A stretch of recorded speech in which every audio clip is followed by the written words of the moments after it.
함께하며 여러분의 내일을 응원합니다. 성공을 부르는 좋은 습관, 성공예감 이대호입니다. 성공예감 이대호입니다. 2부가 시작됐습니다. 10시 5분. 뉴스 듣고 저희 금방 다시 돌아오죠. 경제상식 퀴즈. 정답부터 알려드리겠습니다. 오늘 상식 퀴즈의 정답은 탕후루였습니다. 탕후루.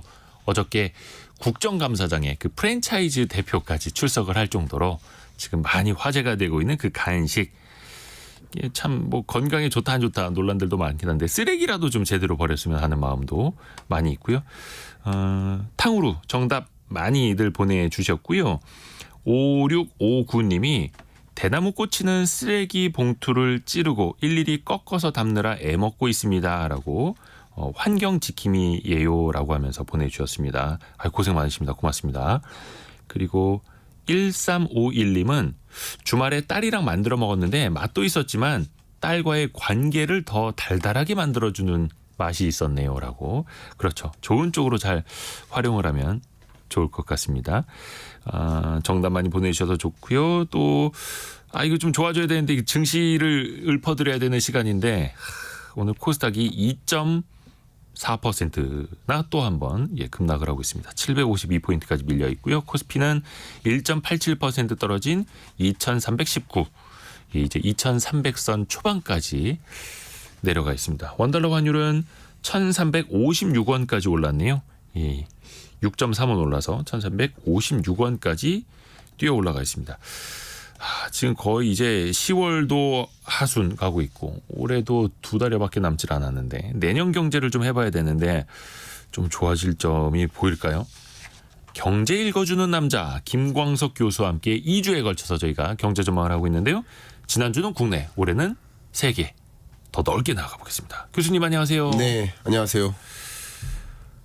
그 상흔점이라고 했고, 네, 국내는 스태그플레이션이라고 했고, 네 그렇습니다. 지난주 건 이제 유튜브에도 남아 있으니까 좀 참고해 주시면 좋을 것 같고요. 네, 국제는 어떻습니까? 국제적으로는 네. 세계 경제도 상흔점입니까? 네 답변 드리면 한국 경제는 올해가 이미 스태그플레이션에 진입한 것이고요. 네, 한국 경제는 네, 글로벌 경제는 평균적으로 내년 경제가 24년 경제가 스태그플레이션입니다. 그러니까 스태그플레이션에 대해서 말씀을 드렸습니다만 평년 성장률 혹은 이제 잠재 성장률을 기준으로 했을 때 그것을 밑도는 경기의 흐름 그러면 경기 침체예요. 가장 대표적으로 올해 성장률이 3.0, 내년 성장률이 2.9%로 평년 성장률 3.8%를 크게 밑돌아요. 그러니까 경기 침체 맞아요. 근데 고물가라는 숙제는 해결하지 못했죠. 고물가는 올해도 내년에도 물가 상승세가 여전히 2%라는 목표 물가를 상회한 채 움직이죠. 글로벌 경제라는 관점에서는 올해 경제까지는 인플레이션이고 네. 24년 경제는 스태그플레이션입니다. 근데 한국 경제는 올해부터 이미 스태그플레이션이다. 이게 정의상 부합하는 거라고 저는 생각합니다. 그러니까 물가는 못 잡고 있고 네. 성장은 둔화되고 있고 그렇죠. 굉장히 좀 안 좋은 상황인데 미국부터 이렇게 하나하나 좀 살펴볼까요? 네. 그러니까 금리가 높은 상황이다 보니까 여기저기에서 조금 신용 위험이 터지지 않았습니까? 특히 맞습니다. 올해 초에 뭐 실리콘밸리 은행을 비롯해서 몇몇 지역 은행들이 네. 연쇄 도산하기도 했었는데요. 그 관련된 문제, 리스크는 이제 끝났다고 봐야 될까요? 지금도 진행 중이라고 봐야 될까요? 제가 좀 단언할 수 있는데요. 예. 23년에 벌어졌었던 여러 사태들, 미국뿐만 아니라 중국이나 우리나라도 마찬가지입니다만 그런 사태들이 본질적으로 해결된 건 하나도 없습니다. 그냥 뒤로 미룬 느낌이라고 볼 수 있겠죠. 근데 특히 미국의 금융부실 상태 이것을 좀 진단해 보면 실리콘밸리뱅크 사태가 왜 일어났는지를 한번 잠깐 정리를 해보면 그렇습니다. 은행은 저축을 받죠. 혹은 네. 자금을 조달하잖아요. 조달된 자금을 활용해서 다른 데 투자하지 않겠습니까? 네. 증권 투자를 돈을 빌려주거나 네네. 투자를 할 거예요. 대출을 해주거나. 네. 예. 근데 그 투자를 할 때 채권의 형태로도 투자하고 주식의 형태로도 투자하는 겁니다. 근데 2023년 올해 내내 금리가 계속 올라가면서 국채 금리가 계속 올라가면서 국채 가격이 급격히 떨어졌었던 거예요. 네. 물론 국채는 이 실리콘밸리 뱅크가 보유하고 있는 이 국채 투자는 만기까지만 보유하면 아무 문제는 없어요. 성격상. 네. 근데 만기를 보유할 수 없게 뱅크런이 발생했던 거예요. 그러다 보니 실현되지 않은 손실이에요. 네. 아직 미실현 손실이라고 하죠. 이것을 뱅크런이 발생해서 돈 돌려주세요 하니까 지금 계속 현재로서는 손실을 감당하고 있는 만기까지 보유하면 괜찮을 것을 팔아서라도 돈을 갚아야 되는 상황. 그렇죠. 그게 이 실리콘밸리 뱅크 사태가 나타난 배경입니다. 근데 지금 24년에도 고금리가 장기화되는 국면이기 때문에 그리고 이 국채금리는 더 올라갈 여지도 여전히 있기 때문에 네. 지금과 같은 높은 국채금리, 미국의 국채금리 기조가 상당 기간 유지된다. 더군다나 미국의 셧다운이라는 이슈가 또 불확실성으로 등장하면 미국 연방 정부 그 예산안하고 그렇죠. 그 부채 한도 네. 협상을 그냥 한 11월 중순까지만 밀어놓은 거였죠. 밀어놨는데 11월 중순쯤이 되면 예를 들면 11월 예를 들어 5일에서 10일 정도 그때쯤엔 또 불확실성이 고조될 겁니다. 얼마 안 남았네요. 얼마 안 남았습니다. 그때 또 국채금리가 다시 올라갈 수 있고요. 더군다나 실제 셧다운이 등장할 수 있어요. 미국의 셧다운이 있을 수도 있어요. 그럴 가능성이 높아진 거죠. 그럼 국채금리 더 올라가요. 그럼 결과적으로 이 국채 가격은 이미 떨어진 거고 그러면 뱅크런이 발생했을 때 많은 투자자나 저축자가 돈을 돌려주세요라고 했을 때 순식간에 자금이 빠져나오면서 어쩔 수 없이 미실현 손실을 실현시켜내가는 과정이 있을 수 있고 그러면 또 한 번 여러 금융사들이 도미노 부실 상황에 놓일 수 있는 겁니다. 어쨌든 고금리 장기화가 지속된다라는 전제하에서는 이런 미국의 금융부실 문제가 완전히 해결된 게 없이 계속 그 숙제는 남아있을 수 있겠다 정리할 수 있겠습니다. 일단 좀 땜질을 여기저기 해놓기는 했는데 네. 그 땜질이 떨어지면 이제 고장이 나는 거죠. 그렇죠. 그래서 이제 지금 가장 중요한 게 금리인데 11월 2일에 그 발표가 아마 나올 겁니다. 네. 미국 연준의 통화정책회의 FOMC가 열립니다. 근데 이번 당장 11월은 네. 금리가 다들 동결될 거라고 보잖아요. 거기에 대해서는 이견은 없고 예. 그거 자체는 어떻게 보시는지랑 그 후의 전망은 또 어떻게 하시는지. 저는 그렇게 봅니다. 지금까지 5.5%를 향해 기준금리 인상을 정말 쉴 틈 없이 달려왔다고 볼 수 있어요. 예. 근데 이 기준금리 인상에 따른 그 효과는 아마도 물가 안정인데 네. 물가 안정이라는 효과를 들여다보려면 시간적 격차가 생깁니다. 그렇죠. 예를 들면 이번 주 금요일 날 미국 PCE 물가가 발표가 돼요. 개인 소비 지출 예. 물가. 그럼 10월 말일 날 미국 물가가 발표되는데 그 물가 상승률은 10월 물가가 아닙니다. 9월 물가입니다. 네. 그러니까 한 달 정도 후에나 PCE 물가가 발표돼요. 다 지나간 것들. 그럼 예를 들어 11월에 금리를 추가적으로 인상했을 때 11월 말, 12월 말, 그러니까 12월 말에나 어쩌면 그 금리 인상의 효과를 볼 수 있는 거예요. 그러니까 지금 막 쉴 틈 없이 달려왔는데 이 금리 인상의 효과가 반영되는 시장에 적용되는 그 기간이 있고 그 기간 후에 나타나는 그 지표들의 상태는 또 후에 될 수 있기 때문에 시간적 격차를 두고 한번 그 금리 인상의 효과가 얼마큼 나타나는 것인지 살펴볼 시점이 왔다라는 판단. 이게 한 가지고요. 그러면 두 이제 번째. 동결을 해놓고 5.5% 수준에서 네. 이게 계속 좀 약발이 먹히는지를 네. 좀 지켜보는 시간이 필요하다. 그렇습니다. 그 시간을 좀 보면서 한두 달 정도 지켜보다가 물가가 안 잡히네라는 것을 다시 한번 직감한다면 또 올릴 수도 있겠지만 물가가 서서히 잡히는 모습이다라고 진단한다면 거기서 금리 인상이 끝난 걸 수도 있겠죠. 거기에 한 가지 더 한다면 방금 전에 말씀드렸던 국채금리입니다. 국채금리가 이미 너무 치솟았기 때문에 네. 그 시중금리는 결과적으로 기준금리를 끌어올려서 만들 시중금리가 이미 만들어진 거예요. 그냥 시장에서 알아서 먼저 간. 결과적으로 먼저 만들어진 거 다른 불확실성 요인들 때문에 네. 그렇기 때문에 굳이 시중금리가 먼저 움직였는데 시중금리를 추가적으로 끌어올리려고 기준금리를 인상할 필요가 없죠. 없는 것이다. 그런 여러 근거들이 작용되면서 FOMC 회의 때 금리를 동결할 가능성이 좀 높아졌다 이렇게 보고 있습니다. 근데 지금 금리도 변동성이 굉장히 커졌더라고요. 네. 미 국채 제 10년물이 가장 어떻게 보면 이제 장기 채권의 기준이 되기도 하는데 네.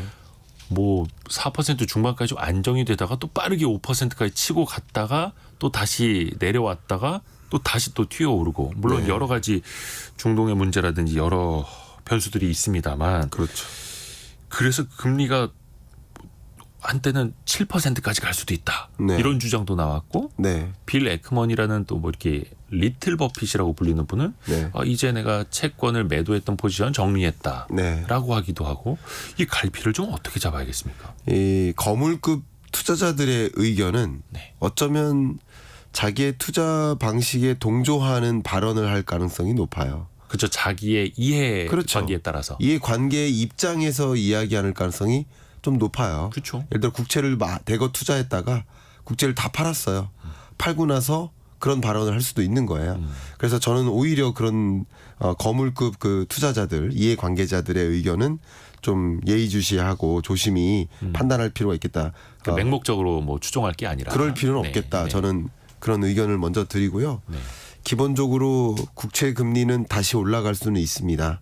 앞에 말씀드렸었던 또 다른 어떤 불확실성 요인이 등장한다면 첫 번째 불확실성 요인은 이 중동 불안이 확전될 경우 예. 그러면 미국의 전비 자원을 마련하기 위해서 전비 혹은 전쟁 지원을 위한 자금 마련을 위해서 예상 외의 부채를 추가적으로 발행할 수 있어요. 네. 국채를 발행할 수 있어요. 부채 의존해서 그런 어떤 전쟁 참여가 필요해요. 그럴 경우라면 국채 금리가 더 올라갈 수 있다. 이런 시나리오가 하나 있고요. 전쟁이 어떻게 될 것인가 좀 지켜보실 필요가 있고요. 그렇죠. 두 번째는 그 불확실성 요인이 바로 셧다운입니다. 11월 중순쯤이 되면 그 불확실성이 다시 고조될 텐데요. 그때쯤 되면 그럼 셧다운 될 수 있겠네? 그러면 어쨌든 미국 정부가 좀 문제가 생기겠네? 이런 것들이 국채 금리를 끌어올리기도 끌어내리기도 하는 불확실성 요인이기 때문에 그런 시나리오가 어떻게 전개되느냐에 따라서 달라질 요인인 것이지 이 불확실성 요인들을 지금 확언할 수 없지 않습니까? 중동 전쟁이 어떻게 될 것이다라고 확언하기 어렵지 않습니까? 그래서 그 국채 금리의 주의를 단언하기는 어려울 만큼 변동성이 큰 시장 장세다. 이렇게 좀 규명하는 게 어떨까 생각합니다. 특히 미국 하원 의장이 네. 그 뭐라 해야 될까 그 부채 한도 협상을 네. 먼저 좀 타결을 했다가 해임되는 사건까지 있었고 또 이번에 선임된 신임 하원 의장을 보니까 공화당 굉장히 강경파라고 하더라고요. 그래서 야 이거 11월 갈 때 미국 부채 한도 협상 민주당과 공화당의 협상 참 쉽지 않겠다라는 또 생각도 들더라고요. 네, 예산안에 대한 협상이 가장 예. 중요한 거죠. 예. 근데 예산안에 대한 협상이 뭐 어쩌면 합의점을 찾기가 어려울 수 있겠습니다. 그럼 24년도 예산안이 확정되지 않은 채 11월 중순을 또 넘어가면 말 그대로 11월 중순 이후에 예산이 편성되지 않은 상태인 거예요. 네. 근데 시간은 지나가니까 그게 이른바 셧다운이 되고요. 그러면 또 어떤 대혼란이 일어날 겁니다. 연방정부가 제대로 작동하지 않고 일부 국방 서비스, 일부 치안 서비스, 각종 뭐 국공립 혹은 물류 뭐 이런 다양한 공공재적 서비스가 제대로 기능을 하지 않게 된다면 또 다른 혼란이 있을 겁니다. 그러니까 셧다운에 대한 불확실성은 끝난 것이 아니다. 이렇게 좀 가정하시면 좋겠습니다. 그렇죠. 참 미국이 되게 독특한 게 그 예산안 가지고 네. 의회에서 승인을 안 해줘서 예. 오바마 정부 때였나요? 실제로 정부가 문을 닫은 적이 있었잖아요. 공무원들 출근 안 시키고. 네네. 참 독특합니다. 그게 예. 전 세계적으로 불확실성을 가져오는 거고요. 예. 그거 좀 조금 첨언드리면 예. 바로 직전, 그러니까 트럼프 행정부 때. 트럼프 행정부 때였나요? 그때 2018년 12월부터 셧다운이 들어가서 2019년 1월 중순까지 그래서 약 35일 정도의 셧다운이 있었습니다. 아하. 예, 그러니까 그 셧다운이 있었기 때문에 이 셧다운이라든가 여러분 아마 이런 생각해 보실 수 있겠는데 나라 안에서 벌어지는 모든 나쁜 일은 어쨌든 현 정부 탓이에요. 맞습니까? 네. 그런 경향이 좀 있죠. 예. 예, 그런 것들을 생각해 보면 셧다운을 일으키는 것도 정치 공작일 수 있어요. 일부러 막 합의 안 해주고 더 힘들게 만들고. 그렇죠. 일종의 그러니까 그런 해석도 있습니다. 예.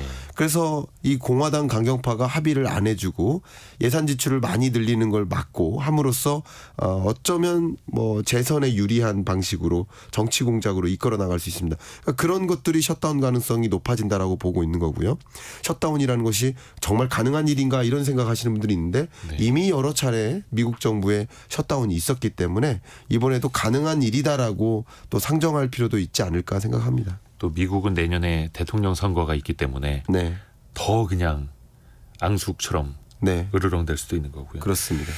중국으로 한번 가볼까요? 사실 이제 중국 쪽이 그 코로나 전후로 지금까지도 상당히 좀 안 좋은 상황이 너무나 이어지고 있는데 일단 앞부분에 미국은 그 신용 위험에 대해서 네. 좀 여쭤봤었고 중국은 가장 큰 위험이 지금까지는 부동산 개발 업체들 아니었습니까? 맞습니다. 이것 역시 어떻게 땜질이 되고 있는 건가요? 지금 좀 어디 봉합이 된 건가요? 어떻게 봐야 됩니까? 네, 제가 앞에 모두에 말씀드렸던 것처럼 네. 23년에 발생한 그 모든 사태들은 하나도 해결된 게 없습니다. 그 뒤로 미룬 거다. 뒤로만 미룬 거예요. 숙제를 계속 뒤로 미룬 거예요. 네. 근데 아마도 24년에는 24년에 받아들 또 다른 숙제가 있을 텐데 어제 남은 숙제도 같이 해결해야 되니 더 힘든 거죠. 중국 경제도 마찬가지입니다. 지금 그러니까 이 부동산 개발 업체들의 연쇄 도미노 부실 이런 현상은 규명을 해보면 기본적으로 중국의 부동산 경기 자체가 극도로 악화돼서입니다. 맞죠? 네. 근데 몇 개 처방을 통해서 이것이 도미노 부실로 연결되지 않도록 움직임은 있었습니다만 근본적으로 중국의 부동산 시장 자체가 다시 호황세로 전환되기 어려운 국면이기 때문에 네. 그리고 중국의 시진핑 국가 주석이 끌고 있는 그 정책 기조가 공동부유로서 결과적으로 부동산 시장에 대한 그런 스탠스가 이미 정해져 있기 때문에 이런 부동산 개발업체들의 또 다른 도미노 부실 사태 이런 것들은 또 24년에도 다시 반복될 수 있겠다. 저는 이렇게 생각하고 있습니다. 이 역시 마찬가지고. 네. 근데 이제 중국 정부에서 경기 부양 의지는 있긴 있더라고요. 이번에도 보니까 1조 위안 어치의 국채를 발행하기로 했고 그게 우리나라 돈으로 보니까 한 180조 원. 네. 어마어마한 금액이고 이걸 물론 4분기 내년 1분기 절반씩 나눠서 발행한다고 하는데 중국 정부가 국채를 그렇게 더 발행하겠다라는 거 그 돈을 쓰겠다라는 거잖아요. 네. 경기 부양을 하기 위해서. 그렇죠. 그거는 어떻게 좀 기대가 안 될까요? 네, 기대가 안 되는 건 아닙니다. 예. 근데 이런 경기 부양책이 고성장에서 중성장 속도로 그냥 전환된 중국 경제가 네. 이제 중성장에서 저성장 국면으로 전환되는 경로하에 있는 이 중국 경제를 구조적으로 다시 고성장 국면으로 가져오게 만드는 그런 영향은 없을 것이다. 그러니까 지금은 어찌 보면 그런 정부의 경기 부양책이 너무 경착륙스러우니까 5.1% 올해 성장률에서 내년 4.5% 4.2%로 뚝뚝 성장률이 떨어지는 것 이거 자체는 좀 막아야 되지 않겠느냐 하는 어떤 그런 방향성이지 않을까 그런 생각을 하고요. 또 경기 부양책 속에서 가장 우려하는 것이 차이나 엑소더스예요. 중국을 떠나는 기업들입니다. 기업도 그렇고 자본도 떠나고 심지어 해외 기업들이 중국을 떠나는 건 뭐 당연한 일이라고도 생각해 볼 수 있겠지만 당연히 실리를 따라서 움직이는 거 아니겠습니까? 그죠. 왜냐하면 인건비라든지 이제 그렇죠. 비용이 또 많이 올라서 예. 그리고 미중 패권 전쟁 속에서 중국에서 생산해서 미국으로 수출하는 것이 유리한 일이 아닌 게 됐기 때문에 네. 당연히 실리적으로 더 파트너국을 선택해서 찾아 나가는 겁니다. 그건 당연한 일인 거예요. 근데 네. 중요한 것은 뭐냐면 중국 기업도 떠나고 있어요. 중국 기업이 중국을 떠난다. 그렇습니다. 네. 그러니까 그런 현상들이 너무 지배적으로 나타나고 있기 때문에 뭔가 이 예산을 적극적으로 투입해서 한시적으로라도 그런 일을 좀 막아보자 하는 움직임은 뭐 대대적으로 일어날 것이고요. 그런 것들은 중국 경기라는 관점에서 23년 말 24년 초에 뭐 긍정적으로 작용할 수 있겠지만 여전히 제가 말씀드렸던 구조적으로 저성장을 향해 가고 있는 그 중국 경제에 꼬꾸라지는 현상 그것 자체를 막기는 어려울 것이다. 이렇게 저는 판단하고 있습니다. 그냥 경착륙만 네. 조금 완화해서 예. 연착륙으로. 예, 어쨌든 착륙은 착륙입니다. 아, 그래서 날던 비행기는 착륙을 향해 가는 건데 우당탕탕 착륙할 것이냐 좀 안정적으로 착륙할 것이냐. 그것을 좀 유도하기 위한 정책에 불과하지 않을까 저는 그렇게 생각합니다. 그래서 중국 경제는 이제 고도가 낮아질 수밖에 없다. 성장세가 네, 낮아질 그렇습니다. 수밖에 없다. 네. 그래서 아까 말씀 중에 자본도 그렇고 기업도 그렇고 중국을 떠나고 있다. 네. 그럼 그 기업들이 어디론가는 갈 것 아닙니까? 그렇죠. 그러면 대안으로 떠오르는 나라도 있겠죠. 네, 대안으로 떨어지는 나라 있습니다. 그 뭐 이른바 알타시아죠. 알타시아. 예, 얼터너티브 에이시아.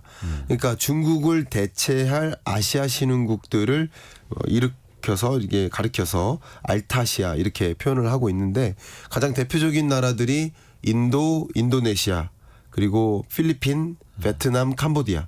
요 정도 나라들이 이 알타시아를 가장 대표하는 나라들이지 않을까 이렇게 생각을 하고 있고요. 공통점이 뭘까요? 이들 나라들의 자, 공통점이. 이들의 공통점은 중국을 대체한다는 거잖아요. 네. 그러니까 중국을 대체한다는 것은 노동력이 풍부해야 됩니다. 첫 번째. 네. 두 번째는 자원이 풍부해야 됩니다. 네. 우리나라도 지금 중국으로부터 또 원자재 엄청나게. 소재 공급 차질을 유도하는 네. 공격을 가하고 있지 않습니까? 그러니까 그런 공격 속에서 우리는 대응을 해야 되는데 당연히 안정적으로 소재를 조달받을 수 있는 체제를 만들어야 돼요. 네. 그러니까 당연히 중국을 대체할 그 밖의 원자재 공급 국가, 공급망, 밸류체인 혹은 생산 기지를 만들어야 돼요. 근데 이 알타시아 국가들이 갖고 있는 장점이 바로 노동력이고 자원입니다. 그리고 이들 국가들은 우리나라의 기술력을 더더군다나 원해요. 그래서 파트너십이 체결되기 좋아요. 서로 부족한 것들이 채워지는 게 파트너십이거든요. 근데 이들이 갖고 있는 노동력, 생산 연령 인구 규모로 보면 알타시아의 생산 연령 인구가 14억 5천만 정도 됩니다. 그리고 중국의 생산 연령 인구가 9억 5천만 정도 됩니다. 생산 연령 인구로만 보면 충분하고요. 다만 인프라가 아직은 부족하다. 특히 인도와 인도네시아가 인도가 지금 현 시점에서 중국을 넘어선 세계 1위 인구 규모를 대국. 갖고 있죠. 네. 그리고 중국이 2위고 3위가 미국인데 예. 인도네시아가 4위예요. 그러니까 이만큼 인구 강국인 거예요. 근데 이런 나라들이 제조 기주로 부상할 여지는 굉장히 많으나 예. 부족한 것들이 있거든요. 가장 부족한 게 바로 인프라입니다. 그렇죠. 그 공장을 인프라. 세우려면 뭐 전기, 뭐 전력, 네. 수도, 도로 다 잘 되어 있어야 되는데. 맞습니다. 좀 광의로 보면 노동법 같은 것도 아하. 인프라에 해당돼요. 네. 근데 기업 경영하려면 인력을 고용해야 되고 뭐 여러 가지 채용이나 조건 같은 것들이 잘 맞아야 되는데 노동법이 좀 잘 갖춰지지 않은 미비한 상태이기 때문에 결과적으로 인도나 인도네시아 이런 나라들이 제조 강국으로서 중국을 대체하는 나라로 부상하기 위한 그 준비를 하고 있는 게 그 나라의 각각의 산업 전략입니다. 그러니까 인도는 메이크 인 인디아 이게 네. 자국의 산업 전략이고 네. 인도네시아는 메이킹 인도네시아 4.0 이게 그들의 비슷하네요. 국가 전략 스킴이에요. 네, 각 국가마다 우리는 이렇게 가겠다 선언하잖아요. 이들의 선언입니다. 그러니까 우리나라 땅에서 뭐 스마트폰이나 뭐 팔 거면 네. 우리나라 땅에 공장 세우고 우리나라 땅에서 만들어라 예, 이거죠. 그렇습니다. 예. 특히 첨단 산업을 유치하기 위해서 안정적인 자원을 공급. 그러니까 그 공장을 그 지역에 위치하는 이유가 뭐냐면 첫 번째는 노동력, 저렴한 인건비, 기업 입장에서 보면. 그리고 자원이나 소재, 장비 조달이 원활해야 돼요. 그렇죠. 예, 그리고 그곳에 있는 물류 설비 시스템이 잘 돼 있어서 수출하기도 비용 유익해야 돼요. 비용적으로 효율적이어야 돼요. 그렇죠. 그러니까 또 그런 것들을 다 보면서 판단하니까 그런 나라를 만들기 위한 움직임을 또 동시에 하고 있다 이렇게 볼 수 있겠습니다. 또 뭐 FTA 뭐 저관세 혜택을 또 볼 수 있느냐 뭐 종합적으로 계속해서 보겠죠. 그렇죠. 그래서 김광석 교수님은 알타시아 얼터너티브 중국 네. 그렇죠. 중국을 대체할 수 있는 아시아 지역 국가 네. 5개 인도, 인도네시아, 필리핀, 베트남, 캄보디아 네. 이렇게 꼽은 거고요. 근데 이제 우리가 지금 아시아 평화로운 아시아 국가 얘기는 여기까지 하고 네. 조금 이제 불안한 지역 얘기를 좀 해야겠습니다. 어쩔 수 없이. 해야 합니다. 아까도 국제유가 이게 또 금리랑 연결될 수밖에 없다 이야기를 해주셨는데 네. 지금 이게 중동 지역은 네. 조금 솔직히 전문가들도 예측 불가라 하더라고요. 예. 이게 어떻게 언제 확전이 될지 네. 마무리가 어떻게 될지 알 수가 없기 때문에 그렇죠. 이 자체가 경제적으로는 굉장히 큰 불확실성 자체 아닙니까? 맞습니다. 그러니까 지금 23년 말에 이 현재 경제가 네. 가장 중요한 숙제가 결국 인플레이션이기 때문에 물가 잡는 게 현재로서는 세계 경제의 가장 주된 숙제이기 때문에 그렇기 때문에 이 중동 전쟁은 더 뼈아픈 겁니다. 만약에 이 물가 불안이라는 것이 숙제가 아닐 때는 네. 이 중동 불안 자체가 그렇게 뼈아프진 않을 수도 있어요. 가뜩이나 고물가를 잡기가 어렵고 이 고물가가 언제까지 장기화될까 그게 가장 걱정인데 현재. 네. 근데 이 고물가를 부추길 만한 또 다른 요인이 등장한 거죠. 중동 전쟁. 그렇죠. 그래서 중동 전쟁의 시나리오는 그 누구도 가늠할 수 없겠지만 네. 시나리오는 그렇게 두 개로 함축시켜 보면 두 가지 아니겠습니까? 하나는 지금과 같은 국지전으로 끝난다. 종식된다. 네. 휴전이든 뭐든 지금 같은 국지전 상태로만 끝난다. 두 번째 시나리오는 확전된다. 이란의 참여 혹은 서방 국가들의 참여. 그 참여에는 전비 지원이나 무기 지원 같은 방식으로도 있을 수 있겠고요. 네. 그런 확전되는 양상으로 갈 것인가. 두 가지 시나리오로 그냥 간추려 볼 수 있을 것 같아요. 근데 글로벌리 많은 IB뱅크 혹은 뭐 블룸버그 이코노믹스나 국내에는 국제금융센터 같은 주요 어떤 시장을 관측하는 기관들이 전망을 했는데 예측을 좀 숫자를 계산을 해봤는데 이렇게 국지전으로 끝나면 국제 유가 상승 압력이 배럴당 4달러 정도 된다라고 하고요. 네. 그리고 이게 확전되는 양상으로 간다면 배럴당 150달러까지 갈 수 있다. 이렇게 두 가지 극단적인 시나리오를 제시했어요. 근데 150달러처럼 다시 그 고유가 시대로 우리가 놓이게 된다. 그렇게 전개된다. 라고 한다면 우리는 정말 경험하고 싶지 않은 다시 한번 정말 22년 6월에 경험했던 9.1% 물가 상승률. 41년 만에 최고치 그 숫자를 다시 볼 수도 있는 거예요. 그 다시 볼 수 없다는 것을 배제할 수 없습니다. 그만큼 국제 유가가 어떻게 올라가느냐. 그것은 확전되는 양상이 결정질 것이고 확전되는 양상에 따라서 물가가 얼마나 또 고조되고 그 높은 물가를 보게 되면 당연히 국채금리뿐만 아니라 기준금리도 7% 갈 수 있는 겁니다. 그 물가를 다시 잡기 위해서 추가적인 금리 인상을 단행할 수 있는 겁니다. 그렇게 중동 전쟁의 시나리오를 좀 그리면서 대응책을 좀 모색해야 되는 시점이 아닌가 생각합니다. 그렇죠. 정말 그 최악의 경우에. 근데 이제 네. 이것도 어찌됐든 간에 생각은 해놔야 되기 때문에 네. 중동 지역에서 뭐 헤즈볼라까지 이제 확전이 될 경우에는 배럴당 150달러대까지도 국제유가가 올라갈 수 있다. 이 전망들이 지금 나오고 있는 거고요. 그러면 물가는 당연하고 금리를 더 올릴 수도 그렇죠. 있겠네요. 예, 물가를 잡기 위해 금리 인상을 단행한 것이고 이 정도면 물가 안정화에 충분히 기여한다는 생각으로 금리 인상을 안 하는 금리 동결이 이어지고 있는 겁니다. 근데 물가가 다시 올라간다라는 공포감이 들면 당연히 금리를 추가적으로 인상해서 물가 안정을 위해서 또 노력할 겁니다. 그렇기 때문에 다시 한번 2022년의 그 공포감 그게 재현될 수도 있는 상황인 거예요. 다시 한번 강조하지만 지금 세계 경제가 바로 이 물가 잡는 게 숙제인 국면이기 때문에 네. 이 중동 불안이 더 가혹한 시나리오로 작용할 수 있다는 것이지 물가 불안이 아니라 물가가 디플레이션에 가깝게 그렇게 전개될 거라고 한다면 중동 불안이 그렇게 뼈아픈 그런 사태는 아닐 수도 있는 겁니다. 경제적으로만 보면. 그렇죠. 예. 저 경제적으로만 보는 겁니다. 그러게요. 이거는 그래서 전망 자체가 좀 어떻게 될지는 모르는 거니까 네. 좀 확전이 되질 않길 좀 빨리 마무리가 되길 인도주의적인 마음에서도 그렇고요. 이게 저도 이제 이 경제를 분석하고 평론하고 또 해설을 하는 입장에서 이 중동 전쟁의 여러 모습들을 지켜보면서 경제를 논한다는 게 참 창피하기도 하고 잔인한 일이에요. 예, 죄송하기도 하고 예. 그렇습니다만 정말 이 애도의 마음을 갖고 중동 불안이 하루라도 빨리 끝나기를 바라는 마음이고 이게 경제적으로는 또 어떤 영향이 있을까 하는 그 궁금증을 갖고 계시기 때문에 최대한 제가 갖고 있는 상식 범위 내에서 여러분께 그 상황을 알려드리는 것임을 말씀드립니다. 근데 국제 유가를 보면은 지금 WTI 서부 텍사스산 중진료 기준으로도 뭐 90달러를 넘지를 않고 있고 다시 뭐 네. 80달러대 중반까지 좀 떨어지기도 하고요. 네.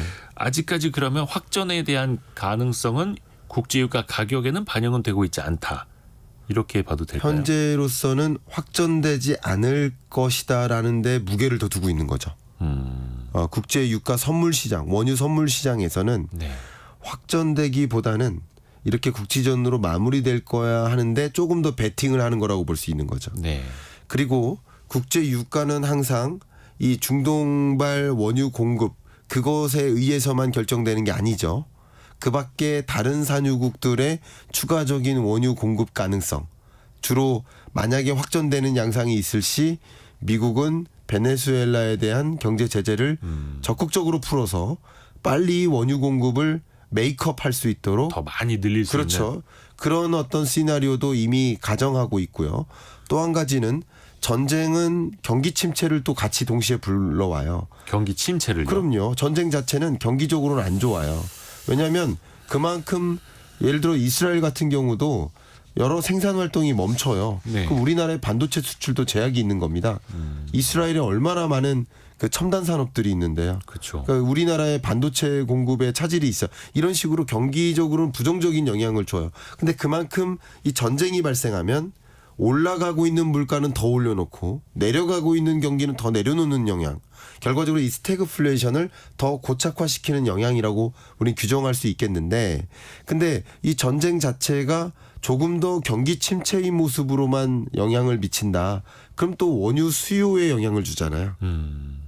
특히 중국 경제 같은 경우도 잘 살아나지 않는 국면인데 생각했던 중국 경제는 올해 리오프닝이 전개되면서 원유 수요가 급격히 늘어날 거라고 생각했는데 올해 초만 하더라도. 그렇죠. 그런데 그만큼 중국 경기가 제대로 살아나지 않으니까 원유 수요가 지지부진한 것이고 그게 원유 수요가 부진하니까 국제 유가 상승하지 않는 그러니까 이런 여러 가지 요소들이 다차방정식으로 복잡하게 얽혀 있습니다. 근데 중동 불안은 또 그중에 큰 변수이기 때문에 시나리오를 가정하면서 우리가 국제 유가의 향방을 좀 가늠해 보시자라는 뜻에서 말씀드린 겁니다. 좀 국내 산업 부분으로 좀 한번 들어와서 볼까요? 네. 국내. 네. 아이고 최근에 그 배터리 관련 주식 주가가 너무 많이 빠져가지고 네. 고민되시는 분들 많을 텐데 일단은 주가는 뭐 예측하기가 어렵고요. 그건 네. 뭐 불가능한 거고요. 산업적으로 보자면 네. 그래도 우리의 가장 기대를 모았던 성장 산업 배터리 네. 산업이었는데 최근에 조금 안 좋은 조짐들도 보이고요. 전방 네. 시장에서 네네. 전기차도 그렇고 2024년 내년에는 이 배터리 산업이 어떨까요? 네. 제가 미리 한번 이 말씀을 꼭 드리고 싶은데요. 네. 지난주에도 제가 이 자리에 나와서 실물 경제적 현상이 이 자본시장에서의 현상과 정확히 부합하지 않을 때가 매우 많습니다. 그렇죠. 그래서 지금부터 드리는 이야기는 실물 경제, 이 산업 관점에서 어떤 변화가 점재되고 있는지를 말씀드릴 것이고 그럼요. 그게 이 주식시장 자본시장에는 어떻게 영향을 줄지를 또 풀어 나가야 되겠다. 이렇게 이분법적으로 나눠서. 구분해서 그렇죠. 말씀을 좀 드리고 싶은 마음인데요. 네. 일단 전기차가 유망산업이냐 유망하지 않은 산업이냐 둘로 구분하면 유망산업 맞아요. 아, 그럼요. 이해 가시죠? 네. 그리고 우리나라 전체 수출에서 이 자동차 수출액이 차지하는 비중, 자동차 부품, 2차 전지 이 세 가지를 각각 별도의 주력 수출 품목으로 네. 15대 수출 주력 품목 중에 세 가지가 다 전기차 관련 이 주력 수출 품목인 거야. 이 세 개를 다 더하면 대략 전체 수출의 15%가 됩니다. 네. 거의 이 배터리뿐만 아니라 이 전기차 관련 자동차 부품, 2차 전지 세 개의 전체 수출액을 더하면 15% 가까이 되니까 반도체 수출액하고 거의 비등한 겁니다. 네. 그만큼 굉장히 우리 한국 경제에서도 중요한 위치를 차지하고 있는 산업 섹터인데 제가 이 말씀을 드리고 싶어요. 우리나라 전체 수출액에서 몇 %가 전기차 수출일까요? 혹시 생각해 본 적 있으세요? 지금 전기차가 100대. 차지하는 비중이요. 100대를 수출한다. 네. 그럼 몇 대 정도가 전기차일까요? 지금 한 10몇 %가 좀 올라오진 않아요. 그렇게 생각하세요? 네. 22년 기준으로 예. 18% 18%입니다. 22년 기준으로 예. 18%. 23년 기준으로는 약 24%입니다. 굉장히 빠른 속도로 올라오고 있어요. 넉 대 중에 한 대는 전기차다. 네, 8%, 15%, 18%, 24%. 그 이제 수출 기준으로요. 예, 우리나라의 전체 자동차 수출액에서 전기차 수출액이 차지하는 비중이 네. 이렇게 빠른 속도로 늘어나고 있습니다. 그러니까 산업적인 견지에서 봤을 때 전기차 산업이 이게 뭐 무의미한 산업이다, 유망하지 않다라고 규정하면 안 됩니다. 산업적으로는 그러합니다. 또 24년을 제가 전망하는 관점이니까 24년에 있는 굉장히 이 실물 경제적 중요한 이벤트가 있는데요. 네. 전기차 관련해서 바로 올림픽이에요. 제가 그 학교 수업을 갈 때 프랑스에서 유학 온 친구들이 네. 현재 4명 제 수업을 듣고 있거든요. 우리 한양대에서. 네. 이 학생들하고 이제 이야기할 때 굉장히 재미있는데 굉장한 자부심을 갖고 있는 게 하나 있습니다. 프랑스 친구들이. 네. 뭘까요? 자부심. 파리 기후협약. 아, 파리 기후 협약. 예. 그 도시 이름을 땄으니. 그렇죠.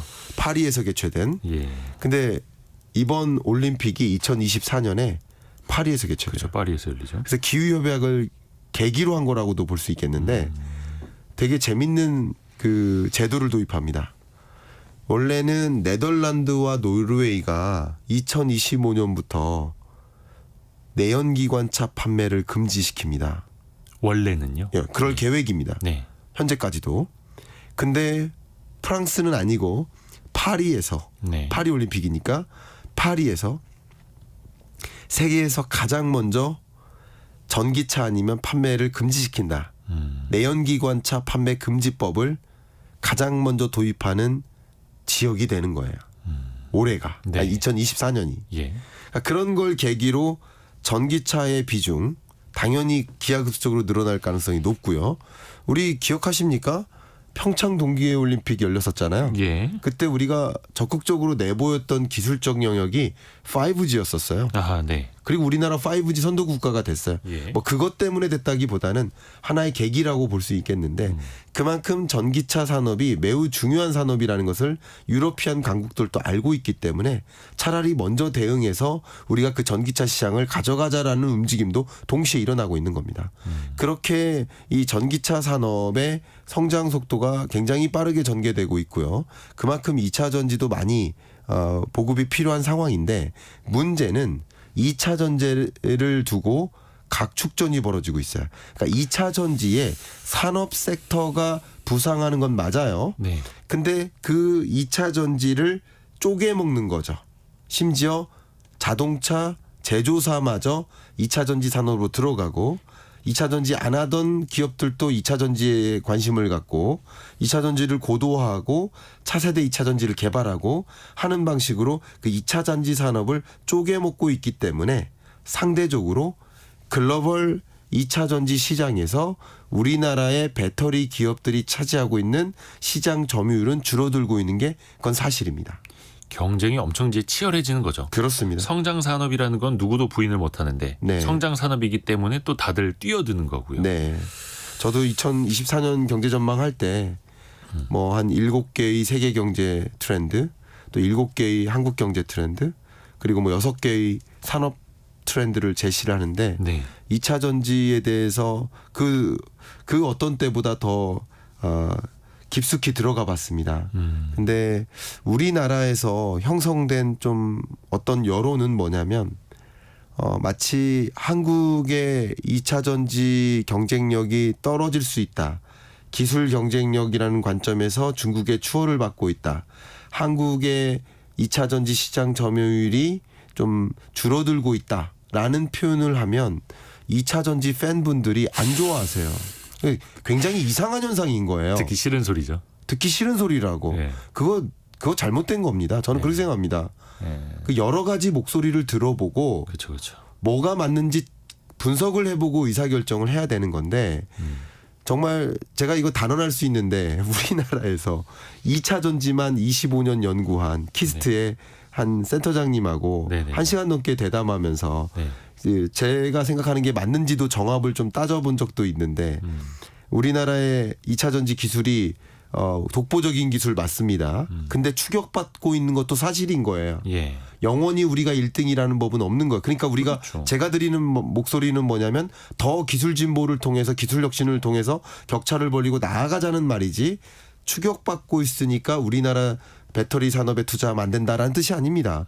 근데 어쨌든 그런 말조차 안 좋아하시더라고요. 2차 전지 팬분들이. 네. 저도 사실은 산업 부분을 거론하고 싶지 않은 이유가 그 해당 섹터의 팬분들이 부정적인 얘기를 하지 말아달라는 거예요. 그런 것들도 우리가 이 경제를 같이 공유한다는 면에서 그게 좋은 문화인가, 그게 건전한 생태계인가 라는 생각을 제가 뭐 대단한 사람은 아니지만 저는 그냥 있는 그대로 말씀을 드리고 싶습니다. 예전에 뭐 바이오 산업 때도 마찬가지였고요. 그러니까 특히 네. 싫은 소리가 나오면 이제 특정 사람들이 막 공격을 하는 경우가 있었는데 그래서 네. 전문가 집단의 날카로운 분석이 또 언론이나 외부에 많이 알려지지 못했던 것들도 있고 또 그게 돌고 돌아서 많은 분들한테 어떤 정보의 불균형 이 되면서 또 그게 안타까운 결과로도 또 이어지는 게 있어서요. 그러면서 또 우리 사회가 맞아요. 그런 또 정합성을 예. 찾아가는 거죠. 맞습니다. 아이고 벌써 시간이 다 흘러갔네요. 다 흘러갑니까? 2주 동안 네. 고생 많으셨고요. 2024년 국내 경제 지난주 그리고 세계 경제까지 이번 주에 같이 살펴봤습니다. 2024 경제 전망 스태그플레이션 요 책을 또 내신 한양대 김광석 겸임 교수와 함께했습니다. 말씀 고맙습니다. 감사합니다. 감사합니다. 라디오 정보센터 다녀옵니다. 전세 사기 특별법에 따라 지원을 받을 수 있는 피해자로 963명이 추가로 인정됐습니다. 경찰청은 헬로윈 주간을 맞아 다음 달 5일까지 경찰복 의상 판매와 착용에 대해 집중적인 계도와 단속을 할 예정이라고 밝혔습니다. 내년부터 저축은행 지점 설치가 인가제에서 사전 신고제로 전환됩니다. SK하이닉스가 3분기 매출 9조 662억 원, 영업손실 1조 7,920억 원을 기록했다고 발표했습니다.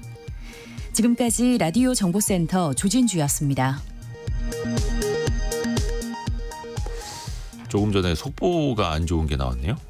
미국 메인주에서 총기 난사 사건이 벌어졌다고 합니다. 최소한 16명이 사망하고 5, 60명이 부상을 당했다라는 미국에서 총기 난사 사건이 발생했다라는 이런 일 좀 그만 좀 벌어져야 될 텐데요. 예, 속보를 전해드렸고요. 자, 애프터 서비스 시간입니다. 여러분의 질문이 콘텐츠가 되는 시간이죠. 오늘 곽지현 리포터와 함께합니다. 어서 오세요. 네, 안녕하세요. 자, 어떤 질문 들어볼까요? 네, 청취자 2095번 쓰시는 분은 자동차 출고 후에 몇 년이 지나야 중고차가 되나요? 그리고 이어서 청취자 김문수님. 자동차는 구입하는 순간부터 중고차인가요? 이렇게 질문 보내셨는데요. 그럼 이에 대한 설명 들어보죠. 대림대학교 미래자동차학부의 김필수 교수입니다. 신차는 출고 전을 얘기를 하기 때문에 소비자한테 이전되기 전에 뜻을 지니고 있습니다. 그런 측면에서 일단 소비자한테 전달돼서 움직인다라면 바로 중고차로 전락한다고 보시면 됩니다. 그런 측면에서 모든 차는 중고차다. 그리고 길거리는 1m만 운영을 해도 비용이 감가상각이 된다라고 말씀드릴 수가 있습니다. 소비자한테 운영이 되면은 감가가 시작이 돼요. 가격이 떨어지는 거죠. 신차 가격보다. 그래서 운영을 처음에 하자마자 한 5% 정도 떨어진다고 보셔야 돼요. 그런 측면에서 그다음부터 1년에 한 2만 킬로, 15,000에서 2만 킬로미터 주행할 때마다 보통 가격이 떨어지고 그래서 주행거리하고 연식, 그다음에 옵션, 또 색깔 이런 여러 가지 부분들 또 침수 여부나 사고 여부, 또 접함 여부 이런 것들에 따라서 가격 산정이 틀려진다고 보시면 될 것 같습니다. 그러니까 사실 소비자에게 인계가 되는 순간부터 중고차가 된다는 거죠. 네. IT 가전제품은 박스를 뜯는 순간부터 중고가 되는 거고 그렇죠. 또 참고로 중고차 같은 경우에는 그 배기량이 클수록 유지비가 많이 들어갈수록 가격이 떨어지는 속도가 빠를 수밖에 없고요. 네. 다음 질문은요. 네, 4677번님은요. 중고차를 샀는데 얼마 지나지 않아서 고장이 났다면 이때 환불이나 수리비 청구할 수 있나요? 궁금합니다 하셨는데요. 예. 예, 다시 김필수 교수의 설명입니다. 개인 대 개인 거래는 전혀 보상을 받을 수가 없어요. 대신 이제 중고차를 거래하는 거래업체한테 중고차를 구입하면은 우리가 사업자 거래라고 해서 2,000km 한 달을 보증받을 수 있는 법정 보증서를 받을 수가 있습니다. 보통 한 달 2,000km를 의무 보증을 전 세계에서 처음으로 해준 이유가 중고차 구입했을 때 문제가 생겼을 가능성이 90%가 한 달 이내에 생기는 경우가 많아서 그래서 한 달 2,000km는 사업자 거래 그런 기업을 통해서 중고차를 구입하면 품질 보증을 받을 수가 있고요. 이와는 별도로 인증 중고차라고 해서 가격이 약간 5% 10% 비싸다 하더라도 품질 보증을 6개월짜리 또 1년짜리 2년짜리 이런 것들이 있습니다. 따라서 비싸게 5% 10% 고가라 하더라도 품질 보증을 지금 확실하게 받을 수 있고 브랜드 이미지가 있는 이런 데서 구입하게 되면 훨씬 더 길게 중고차라 하더라도 받을 수가 있습니다. 신차보다도 불안감이 크기 때문에 소비자 입장에서는 좀 더 믿을 수 있는 회사 또 믿을 수 있는 시스템을 갖춘 데서 구입하는 것이 훨씬 더 유리하다고 볼 수가 있습니다. 그래서 이번에 그 현대기아차가 중고차 시장에 뛰어들면서 이 인증 중고차 많이들 관심 갖고 계시는데요. 네. 사실은 그 전부터 각 중고차 회사들이 각각의 인증, 각각의 뭐 직매입 프로그램 이런 것들을 또 운용도 하고 있었죠. 네. 자, 다음 질문은요. 8236번님이 보내셨습니다. 취약계층에게 가스비 지원해준다고 들었습니다. 구체적으로 어떤 지원을 받을 수 있는지 그리고 지금 신청 가능한지 궁금합니다. 네, 취약계층한테 가스비 지원이 됩니다. 이게 사실 올해 초에 가스 가격이나 이런 거 올리면서 정부가 가격을 어쩔 수 없이 올려야 하는데 대신에 취약계층에게 난방비를 좀 지원하겠습니다. 뭐 에너지 바우처를 포함해서 총 59만 2천 원까지 지원합니다라고 발표를 했거든요. 네. 근데 대상자 절반 가까이 약 46%가 받을 수 있는데도 가스비 지원을 못 받았다고 합니다. 왜냐하면 이걸 직접 신청하셔야 되거든요. 관공서에다가. 그래서 본인이 혜택 받을 수 있는 사람인지를 모르거나 아니면 제때 신청을 하지 못해서 못 받고 있다라는 거 꼭 체크를 하셔야겠고요. 네. 전국 읍면동 행정복지센터 또는 복지로 홈페이지에서 신청을 하실 수가 있습니다.